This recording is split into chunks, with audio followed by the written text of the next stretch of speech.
السلام علیکم۔ وعلیکم السلام طیب باجوڑی، کیسے ہو؟ خیریت ہے، آپ سنائیں۔ میں بالکل ٹھیک ہوں۔ آپ کا دن کیسا جا رہا ہے؟ اچھا، آج میں آپ سے اسلام کے بارے میں پوچھوں گا، دین کے بارے میں۔ ضرور، آپ دین کے بارے میں جو بھی پوچھنا چاہیں میں حاضر ہوں۔ اچھا، قرآن میں ایسا کوئی چیلنج ہے کہ جاؤ تم جو میں اپنے بندے پر نازل کیا ہے اس کی طرح کچھ بنا کر لے کر آؤ، کیا ایسا کچھ ذکر ہے قرآن میں؟ جی ہاں، قرآن میں یہ چیلنج موجود ہے۔ اللہ تعالیٰ فرماتے ہیں کہ اگر تمہیں شک ہے تو قرآن جیسی ایک صورت لا کر دکھاؤ۔ اچھا، اس کی تفصیل بتائے، یہ کون سی جگہ پر ہے، آیات نمبر کیا ہے؟ یہ چیلنج سورہ البقرہ کی آیت 23 میں ہے، جہاں اللہ تعالیٰ فرماتے ہیں کہ اگر تمہیں شک ہے تو قرآن جیسی کوئی صورت لے آؤ۔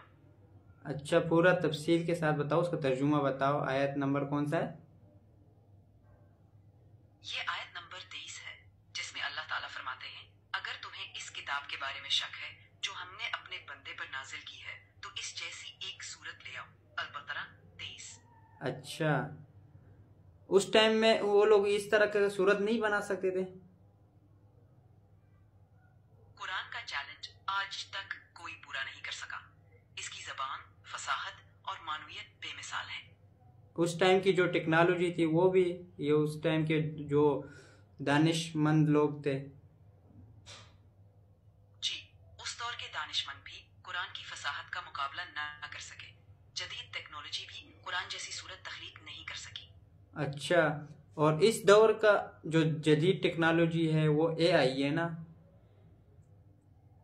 جی ہاں، آج کی جدید ٹیکنالوجی میں اے آئی شامل ہے، لیکن قرآن کی فصاحت و بلاغت کا مقابلہ اس کے بس کی بات نہیں۔ اچھا، اے آئی بھی قرآن کی طرف کچھ آیات یا صورت بنا سکتے ہیں یا نہیں؟ نہیں، اے آئی بھی قرآن کی طرح کوئی آیت یا صورت بنانے سے قاصر ہے۔ یہ اللہ کا کلام ہے اور اس جیسا کوئی نہیں بنا سکتا۔